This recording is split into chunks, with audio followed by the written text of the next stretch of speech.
Instagram teen accounts have automatic protections for what teens see and who can contact them, plus time management tools. And Instagram will continue adding built-in safety features to help create age-appropriate experiences. Learn more about teen accounts and Instagram's ongoing work to protect teens online at instagram.com/teen accounts.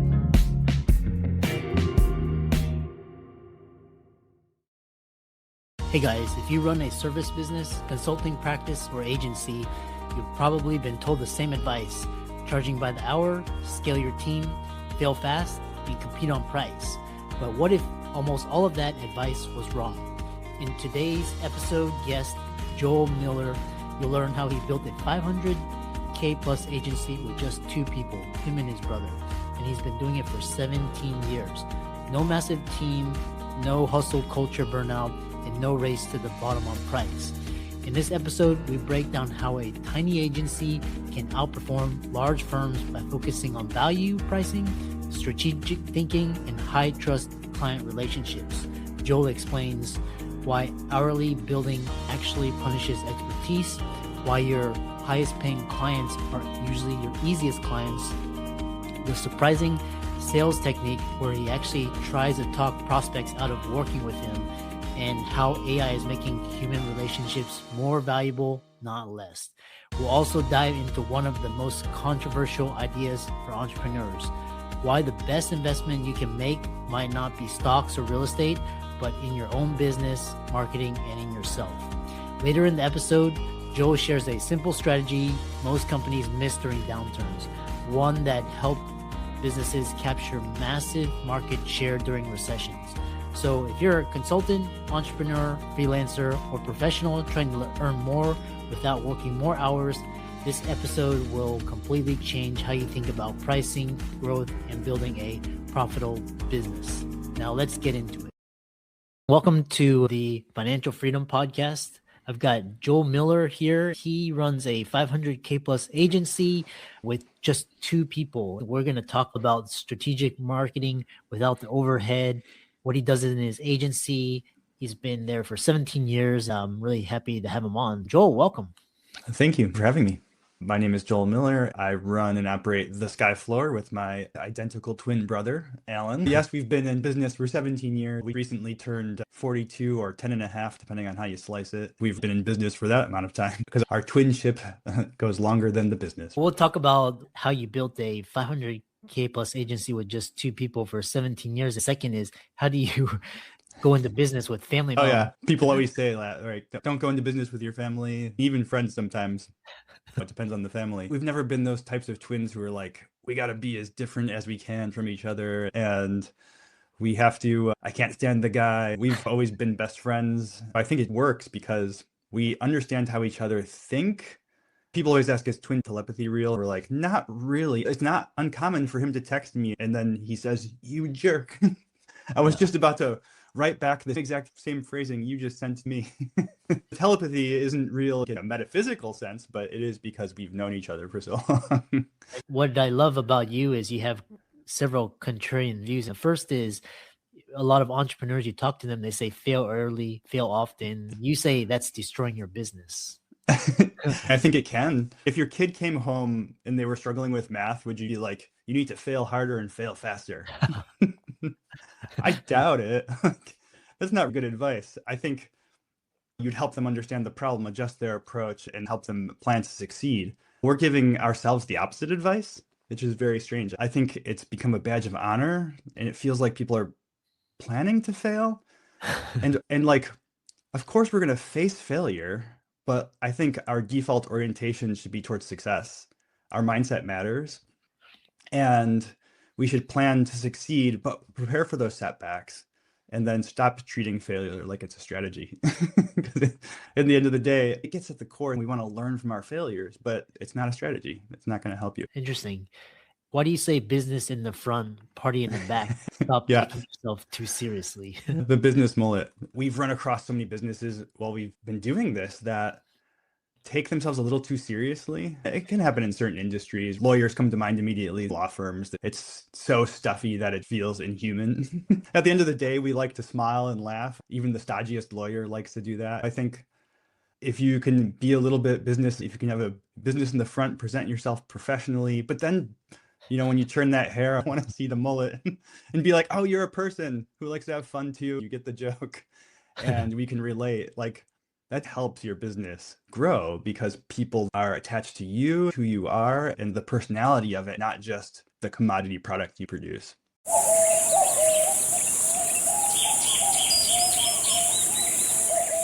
As a chef, I know flavor doesn't begin in the kitchen. It begins on the land. And West Home's nature-led Australian Wagyu is a story written in the landscape of Northern Australia. Cooking is storytelling, and West Home Wagyu carries a story of Northern Australia itself, raw, powerful, and deeply authentic. It's a testament to the passion and care raised in the rhythm of Northern Australia. I'm Chef Maylin from 88 Club in Los Angeles, and I invite you to visit westhome.com/Maylin to learn more and taste a story only West Home nature-led Australian Wagyu can tell. That's westhome.com/MEILIN. This episode is brought to you by Indeed. Stop waiting around for the perfect candidate. Instead, use Indeed sponsored jobs to find the right people with the right skills fast. It's a simple way to make sure your listing is the first candidates see. According to Indeed data, sponsored jobs have 4 times more applicants than non-sponsored jobs. So go build your dream team today with Indeed. Get a $75 sponsored job credit at Indeed.com/podcast. Terms and conditions apply.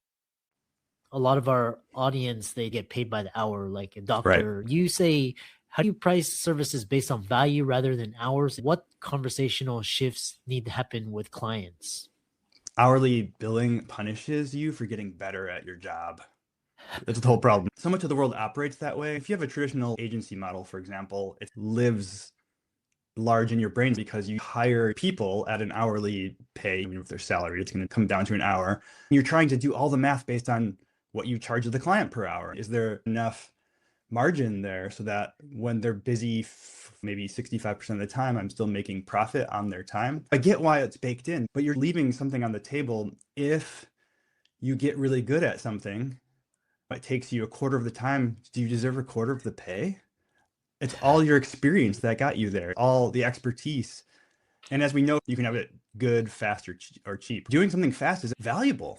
It could be a strategic difference. If you can come to me and I can produce something quickly because I'm an expert at it, does that make it worth less? For a lot of businesses, actually, it makes it worth more. It's just discovering that when you talk to your client, what are you helping them achieve?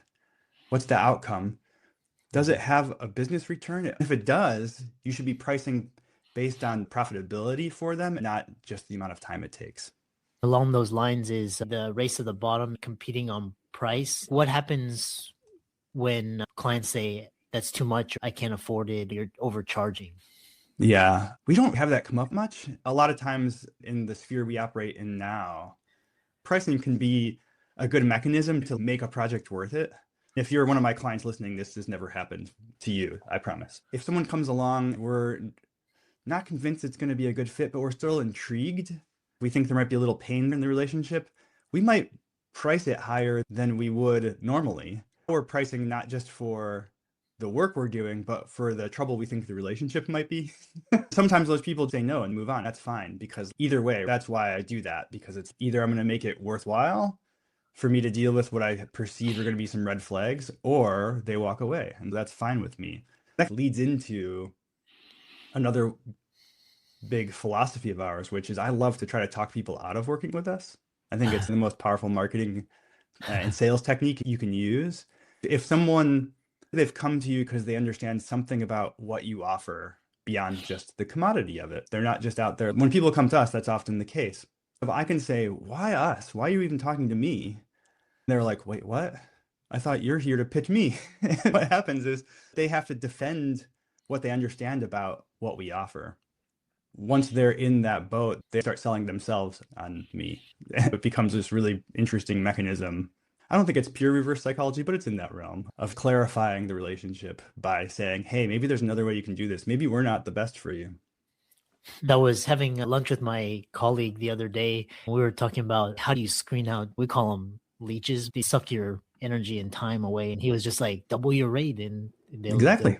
either they'll go away or they'll. It can be an incredible filter. For a while, my wife was a wedding photographer. I helped her spin up that business. There was a season where we had tons of leads coming in, and I was like, time to raise prices. That one's different. We doubled our prices. I'm not kidding to say that it went from a steady stream of leads to crickets, where they were like, now you shouldn't talk to Kate Miller Photography. We halved that increase, and they started trickling back in. The irony is that one day when we finished her business, we were charging 2.5, 3 times as much as that increased price, and we were still getting tons and tons of leads.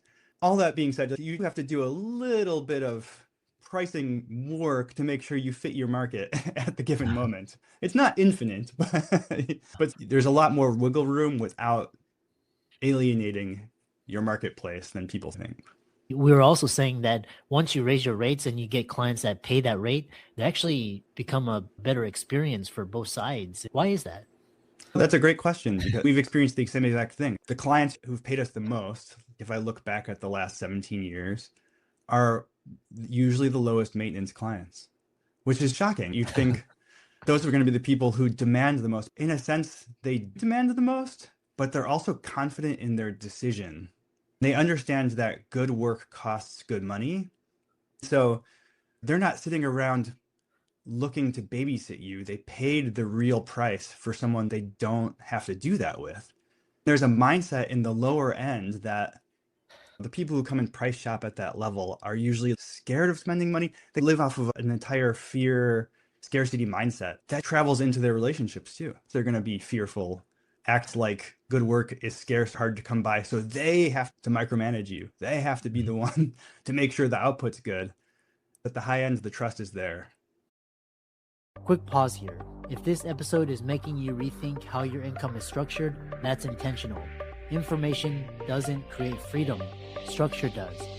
At the end of this episode, I'm going to show you how to diagnose whether you're building leverage or just scaling complexity.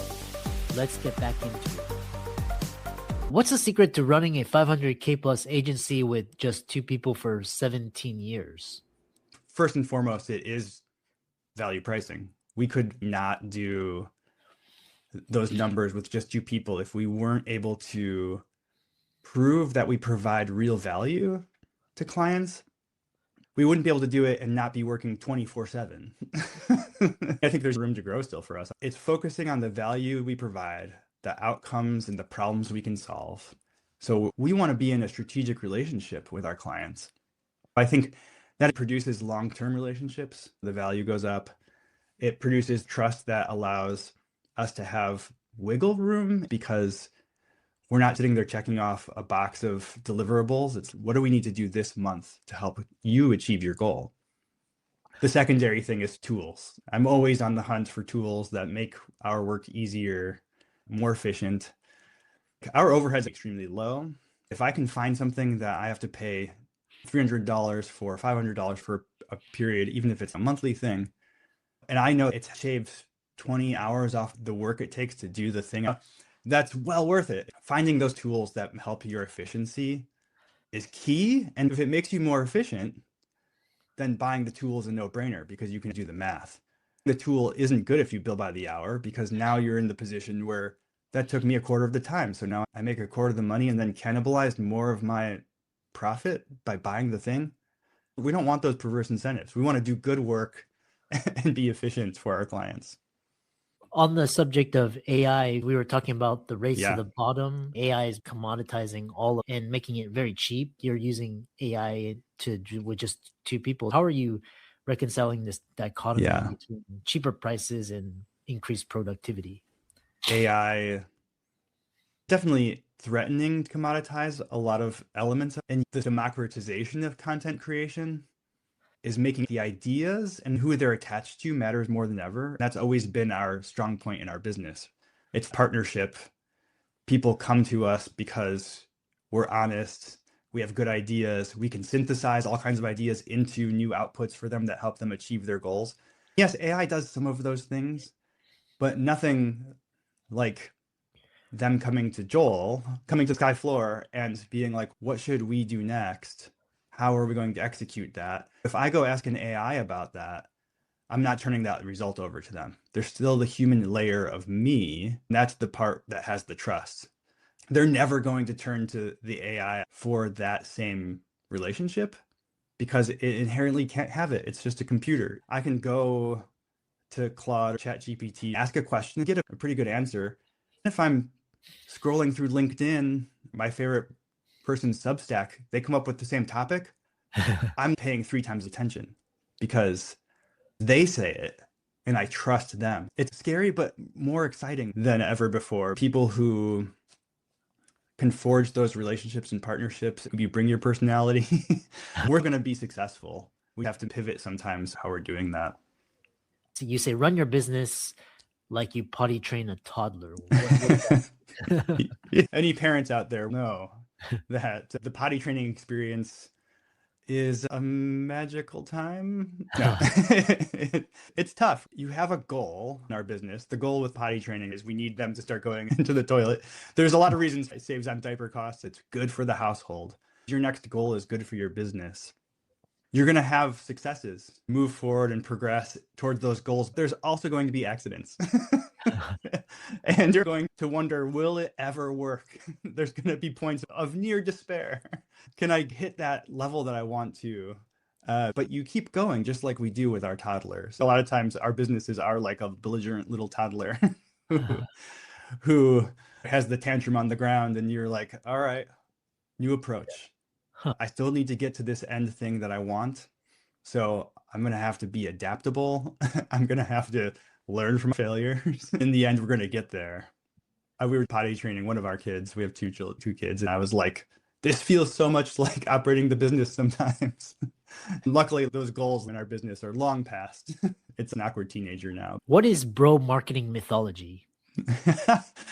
I think to me, and I take offense to this, given our 2-person team size, that it is the scale or die. It's to build this thing that we read all the Forbes Business Insider articles about, the 25 under who are worth $1 billion, whatever. Like you go, yeah, I haven't done that. I'm already past those ages. I failed. I'm done. It's just that like ethos of everything's about how rich you can get, how fast. And I'm like, no, people over profits every time. I want to be profitable. I want to have a nice life and provide for my family and leave something for them and help people. That's the key at the end. I want to help people. I want to help our clients.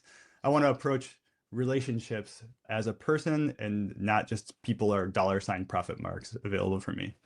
Among the audience, a lot of them are W-2 or 1099. They have an income and to stock away for the future. They invest in real estate as stocks.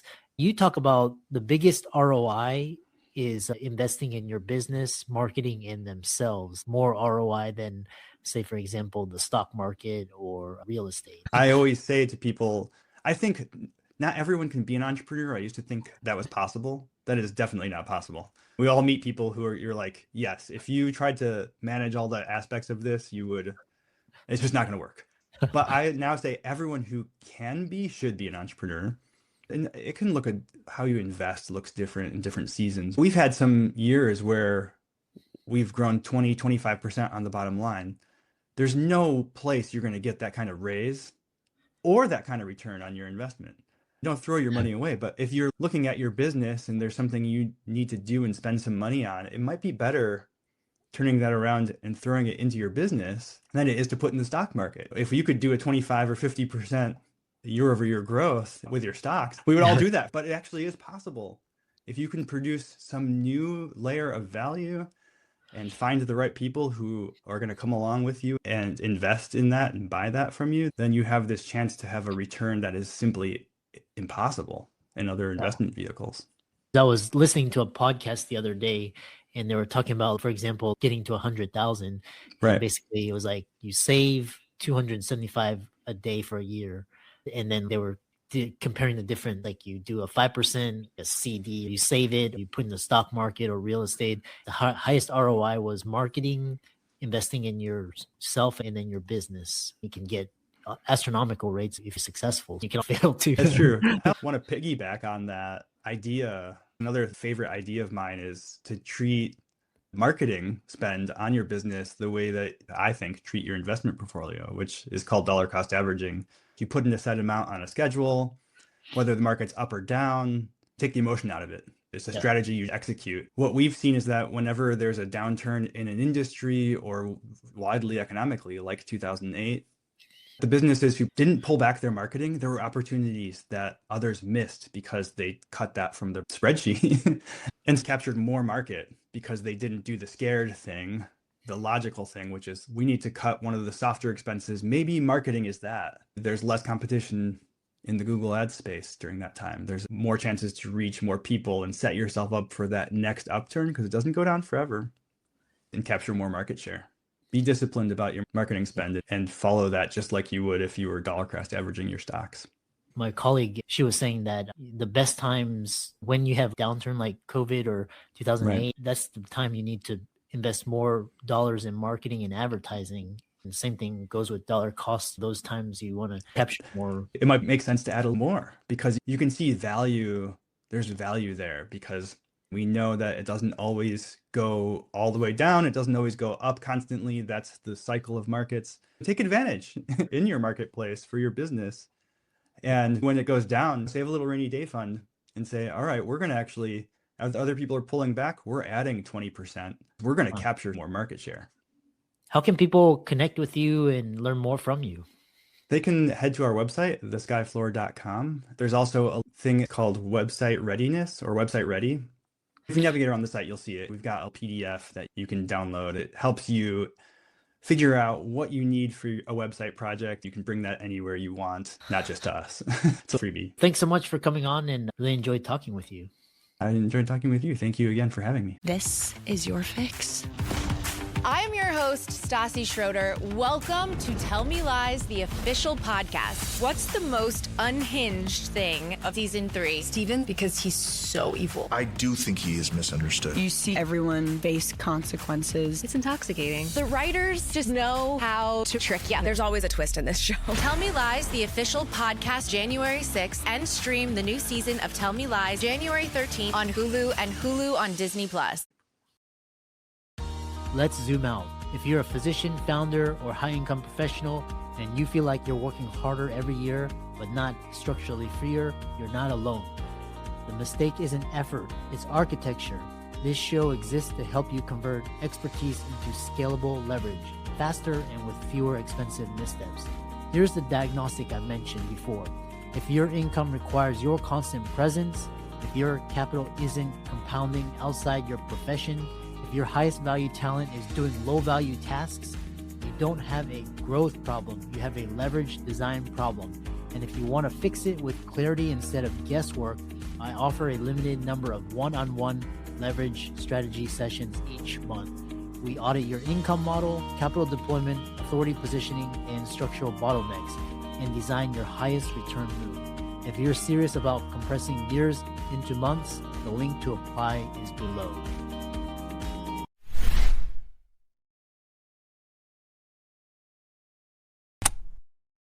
Want to see your brand on TV? Roku Ads Manager makes it easy to launch targeted ad campaigns in minutes, track results in real time, and drive on-screen purchases with just a click of the Roku remote. Get a $500 match on your first $500 spent with code ROKU500 at ads.roku.com. That's code ROKU 500 at ads.roku.com. Terms apply. Ryan Reynolds here from Mint Mobile. I don't know if you knew this, but anyone can get the same premium wireless for $15 a month plan that I've been enjoying. It's not just for celebrities. So do like I did and have one of your assistants switch you to Mint Mobile today. I'm told it's super easy to do at mintmobile.com/switch. Upfront payment of $45 for 3-month plan, equivalent to $15 per month required. Intro rate first 3 months only, then full price plan options available. Taxes and fees extra. See full terms at mintmobile.com.